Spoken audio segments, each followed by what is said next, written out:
Wednesday వచ్చిందంటే చాలు hostellers అందరికీ పండగే అనమాట.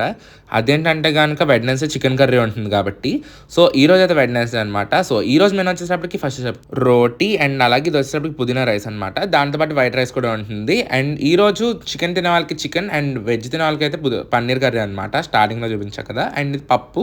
నార్త్ స్టైల్‌లో చేసినటువంటి పప్పు. ఎందుకంటే ఈరోజు నార్త్ మెస్‌కి అయితే వచ్చాను నేను. అండ్ అలాగే వెనిలా ఐస్ క్రీమ్. అండ్ దీంతో పాటు ఇంకా లాస్ట్ అండ్ ఫైనల్ అదేనండి మన స్టార్ ఐటమ్ చికెన్ కర్రీ అనమాట. ఇంకొక పీస్ ఎక్స్ట్రా వస్తే మళ్ళీ ఏదో ప్రాణం పోతుంది అన్నట్టు వేస్తారు. నాకు అర్థం అవ్వదు. ఇంకా అలా చికెన్ కర్రీ అనమాట. పర్లేదు ఒక సరిపోయేంత వేస్తారు. మళ్ళీ వెళ్తే కూడా వేస్తారనమాట. చాలామంది కామెంట్స్ పెడుతున్నారు లిమిటెడ్ ఆర్ అన్లిమిటెడా అని చెప్పి.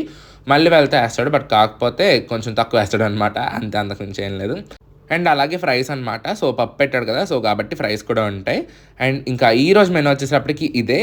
ఇంకా టేస్ట్ విషయానికి వచ్చేటప్పటికైతే రోటీ విత్ చికెన్ కర్రీ అన్నది ఎవర్ గ్రీన్ కాంబినేషన్ అండి. అండ్ అందులో నార్త్ స్టైల్ చికెన్ కర్రీ ఇంకా బాగుంటుందన్నమాట తింటే. సో బాగుందది. పప్పు టేస్ట్ కూడా బాగుంది ఈరోజు. అదేంటి నాన్ వెజ్ ఉన్నగా కూడా పప్పు తింటారంటే నాలాంటి వాళ్ళు వెజ్ పిచ్చి ఉన్నోళ్ళు తింటారనమాట. సో నాకు వెజ్ కర్రీస్ అంటే ఇష్టం. పుదీనా రైస్ మాత్రం ఇంకా మామూలుగా కాదనమాట. చాలా ఎక్కువ పుదీనా ఫ్లేవర్ ఉంది. సో ఇంకా ఇది టేస్ట్ కూడా బాగుందనమాట. సో ఇంకా దట్స్ ఫర్ టుడేస్ వీడియో అండి. నెక్స్ట్ వెళ్దాం. అంతవరకు బాయ్. Subscribe for more. వెళ్ళే ముందు వీడియోకి లైక్ చేసేయండి.